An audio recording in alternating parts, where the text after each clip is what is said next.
আসসালামু আলাইকুম সবাইকে ঈদ মোবারক জানিয়ে আজকের এপিসোডটি শুরু করছি। আর ঈদের একটি বিশেষ পর্ব নিয়ে আসলাম, সেটা হচ্ছে হোমমেড লাচ্ছা সেমাই। কীভাবে আমরা বাজারের মতো একদম পারফেক্টভাবে একদম স্বাস্থ্যসম্মতভাবে আমরা হোমমেড লাচ্ছা সেমাই তৈরি করতে পারবো, সেই রেসিপিটাই নিয়ে আসলাম। আমার তরফ থেকে আপনাদেরকে ঈদ উপলক্ষে ঈদের গিফট রইলো এই রেসিপিটা, কারণ একটা বেস্ট একটা রেসিপি দেওয়ার চেষ্টা করেছি। আশা করছি আজকের রেসিপিটা দেখে আপনারাও মুচমুচে কীভাবে সুন্দরভাবে পারফেক্ট একটি হোমমেড লাচ্ছা সেমাই তৈরি করতে পারেন তা শিখতে পারবেন।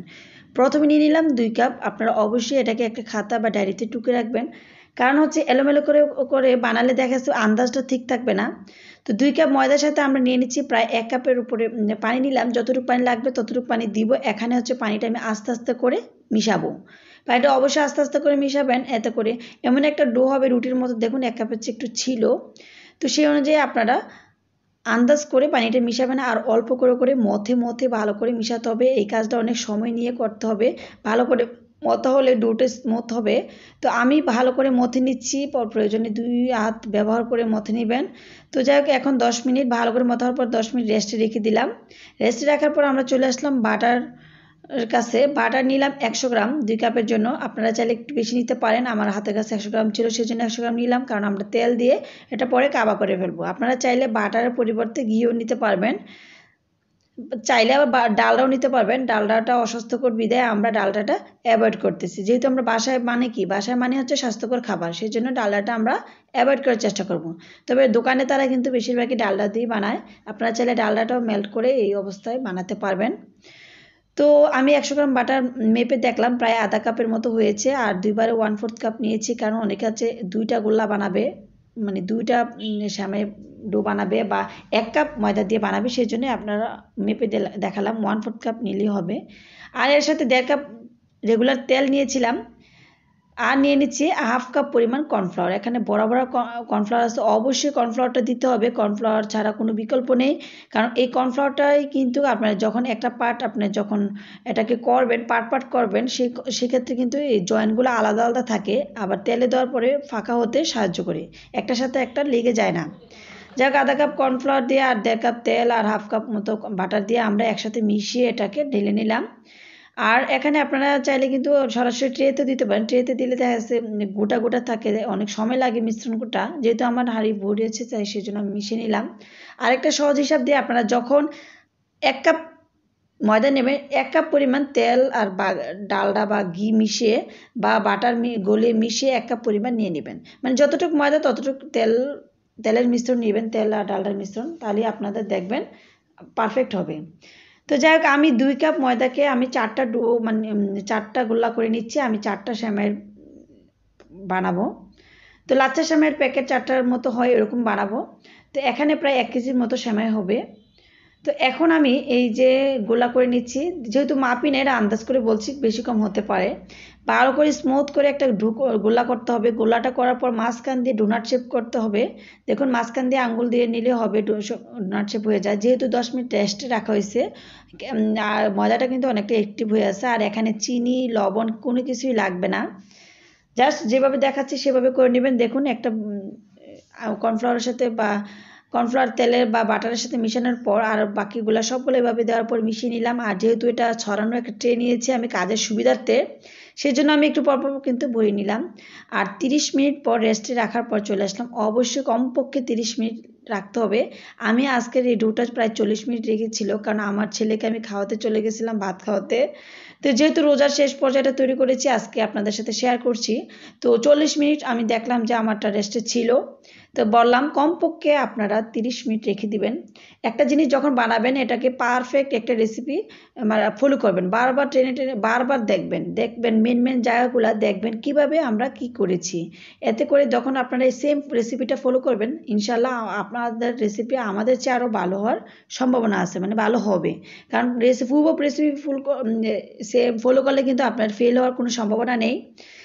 এরকম টানার পর দেখুন কোনো রকম টেনে নিচ্ছি না, কিন্তু জাস্ট ঘুরাচ্ছি। এই দেখুন একটার সাথে একটা ঘুরিয়ে যখন আমরা 4 রকমের 4 শেপ দিয়ে নিব, বাংলা 4 শেপ দিয়ে নিলেই হবে। দেখুন জাস্ট যখন আমরা রেস্টে রেখে দেবো, তেলের আর বাটারের মিশ্রণে এরা এমনিতেই নরম একদম সফট হয়ে থাকবে, ধরলেই অটো বেড়ে যায়, টেনে বাড়াতে হবে না। আর একটু পর 10 মিনিট 5 মিনিট রেস্টে রেখে দিবেন, কারণ হচ্ছে যখন আপনারা 10টা 20টা করবেন তখন আর রেস্টে লাগবে না, কারণ একটা ঘুরাতে ঘুরাতে আবার ঘুরে ঘুরে কিন্তু 10 মিনিট হয়ে যায়। কম ডো তারা যারা তৈরি করবেন 2টা 1টা বা 3টা 4টা, তারা কতক্ষণ পর দেখবেন তেমন বাড়ছে না অটো, তখন আপনারা এমনিতেই 10 মিনিট 5 মিনিট আবার কর্নফ্লাওয়ার আর তেলের মিশ্রণটার সাথে রেখে রেখে দিবেন রেস্টে, রেখে আপনারা হাতটাও রেস্টে দেওয়া হলো। তো আমি এরকম এরকম করে ঘোরাতে ঘোরাতে কিন্তু আমি কোনো টানাটানি করছি না অটো, আর ট্রের সাথে কিন্তু তেলের মিশ্রণের সাথে কিন্তু গাটা যাতে লেগে থাকে ওরকম উঁচু করবেন, অতিরিক্ত উপর করবেন না, এতে করে ছিঁড়ে যাওয়ার সম্ভাবনা আছে। এই লাচ্চা সময়ের পাটটা কিন্তু আমি কোনো রকম টেনে বাড়াচ্ছি না, অটো জাস্ট ঘুরাচ্ছি শুধু, এমনিতেই বেড়ে যায়, আপনারা বাড়াবেন। এখানে কিন্তু অনেকে 9 বার ঘোরানোর থেকে শুরু করে 10 বার 12 বার 14 বার সর্বোচ্চ 100 বার, তবে এর উপরে যাবেন না আপনারা। বেশি অতিরিক্ত চিকন হলে কিন্তু দোকানের মতো দেখা যাবে না। দেখুন কত সুন্দরগুলো লেয়ারগুলো বোঝা যাচ্ছে, আর এত পারফেক্ট হয়েছে মাশাল্লাহ করে। তো যাই হোক, আমার মোটামুটি লাচ্চা আমি এখানে প্রায় 14 থেকে 15টা দিয়েছি। আমি শেষ পর্যায়ে 1টা 2টার বেলা আর গুনতে ভুলে গেছি, তো আনুমানিক 14 থেকে 15টা হবে এখানে। তো এখানে 1টা 2টা বেশি থাকতে পারে, আমি বাজার পরে দেখাবো। 2টা কিন্তু অনেক একটু ফাঁকা ফাঁকা, মানে একটু কম পড়েছে, যে সেটা একটু মানে ঘন হয়েছে, আর 2টা বেশি চিকন হয়ে গেছে, সেই জন্য আপনাদেরকে বোঝানোর সুবিধার্থে বললাম আপনারা হচ্ছে গুনে রাখবেন।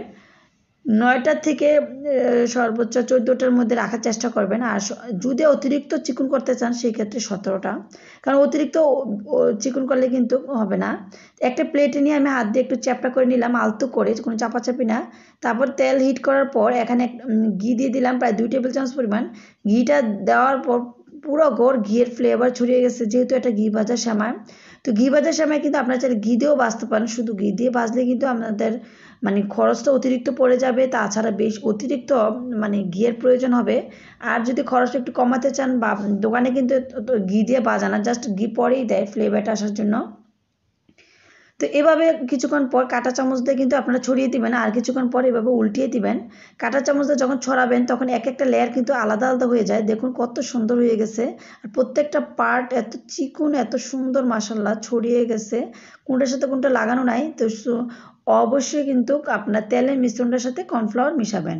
কর্নফ্লাওয়ারটা একটু বাড়িয়ে দেওয়ার চেষ্টা করবেন, অনেকে আছে ছোটো ছোটো কোটা কিনে দেয়, সাথে তাতে কিন্তু কর্নফ্লাওয়ারটা যদি ভালো না হয়, আপনার এই যে লেয়ারগুলা এত চিকন হবে না, আর একটার সাথে একটা লেগে যাবে, তখন ভালো লাগবে না, আর সেমাই ভালো হবে না।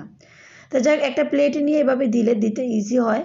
আপনারা চাইলে হাত দিয়েও দিতে পারবেন, তবে প্লেটটা নিয়ে একটু চ্যাপটা করে দিলে এটা শেপটা সুন্দর থাকে, আর ডালার পর একটু প্যারা থাকে না। তো কাঁটা চামচ দিয়ে এভাবে উল্টিয়ে পাল্টিয়ে আমরা এটাকে তুলে নিব। তো যেহেতু বাজারে অনেকে সাদা সাদা করে, অনেকে লাল লাল করে, আপনারা আপনাদের পছন্দ অনুযায়ী কালার করবেন। আর আমি যখন ডু বানিয়েছি তখন কিন্তু যদি ফুড কালার দিতাম, রেড কালার বা অরেঞ্জ কালার, তখন কিন্তু আমার এই কালারটা, সেমাই কালারটা লাল হতো। যেহেতু বাসায় বানাবো একদম ফ্রেশ, 100% ফ্রেশ, হোমমেড এবং ভেজাল মুক্ত, তো কেননা আমরা এই শুধু ফুড কালার মিশিয়ে এটাকে মানে ভেজালের সেমাই তৈরি করব, সেই জন্য আমি কোনো রকম হোমমেড মানে কোনো রকম ফুড কালার ইউজ করি না। আপনারা চাইলে কিন্তু কালারিং তৈরি করতে পারবেন, কালারিং অনেক সময় বাচ্চারা পছন্দ করে, দেখতে সুন্দর লাগে কালারিং, যদি সার্ভিং ডিশে সাজান ওই টাইপের করতে পারেন। সেম রেসিপি ফলো করবেন। আর অবশ্যই আপনারা একটা কিছুক্ষণ ঘোরানোর পর রেস্ট রেখে দেবেন 5-10 মিনিট করে। আচ্ছা যাই হোক, এবার বলে নিচ্ছি আমরা যে কাজগুলো করলাম, অতিরিক্ত তেলটা আর ঘিটা কী করব। অতিরিক্ত তেলটা আর ঘিটা কোনো ফেলানোর দরকার নেই, আপনারা একটা এয়ারটাইট বক্সে ভরে ডিপ ফ্রিজে রেখে দেবেন, অনেক দিন পর্যন্ত ভালো থাকবে, কিচ্ছু হবে না। আপনারা আবার যখন নেক্সট ঈদ আসবে বা কোনো বাচ্চারা খেতে চাইবে, তখন একটু ডো করে এটার মধ্যে দিয়ে রাখবেন, দেখবেন অটো হয়ে যাবে। আর মিডিয়ামে আছে ভাজবো, অতিরিক্ত লো না অতিরিক্ত হাইও না, আস্তে আস্তে ভেজে নিব। তো সবগুলো আমার সেমাইয়ের পার্ট ভাজা হয়ে গেল, দেখলেন তো 2 কাপ ময়দা দিয়ে কতগুলো সেমাই তৈরি করলাম। আর হোমমেড সেমাই কিন্তু আপনার 6 মাস ঘরে রেখে খেতে পারবেন, আপনি এয়ারটাইট বক্সে করে রাখতে পারবেন, তারপর পলিথিনটা মুড়িয়ে ফ্রিজে রেখে দিলেও কিচ্ছু হবে না, কোনো 6 মাসও কোনো কিছু হবে না। দেখুন মাশাল্লাহ কত সুন্দর লেয়ারগুলো হয়েছে, একদম আপনি যখন নিজের হাতে একটা জিনিস বানিয়ে খাবেন, এটার তৃপ্তি কিন্তু আলাদা। আর বাজারে কিন্তু অনেক অস্বাস্থ্যকর পরিবেশে বানানো হয়, আপনারা চেষ্টা করবেন অবশ্যই বানানোর জন্য বাসায়। বাসায় বানানো আপনার যেমনই হোক তেমনই কিন্তু আপনার দোকান থেকে বেস্ট। দেখুন মাশাল্লাহ কত সুন্দর হয়েছে। আজকে আপনার রেসিপিটা আপনাদের কাছে কেমন লেগেছে অবশ্যই কমেন্টসের মাধ্যমে জানাবেন। সবাই লাইক কমেন্ট শেয়ার করবেন, প্লিজ শেয়ার করে রাখবেন, কারণ আপনাদের কিন্তু আমরা উৎসাহিত হই। আর পেজটি ফলো করবেন, সাবস্ক্রাইব করবেন চ্যানেলটি। আল্লাহ হাফেজ।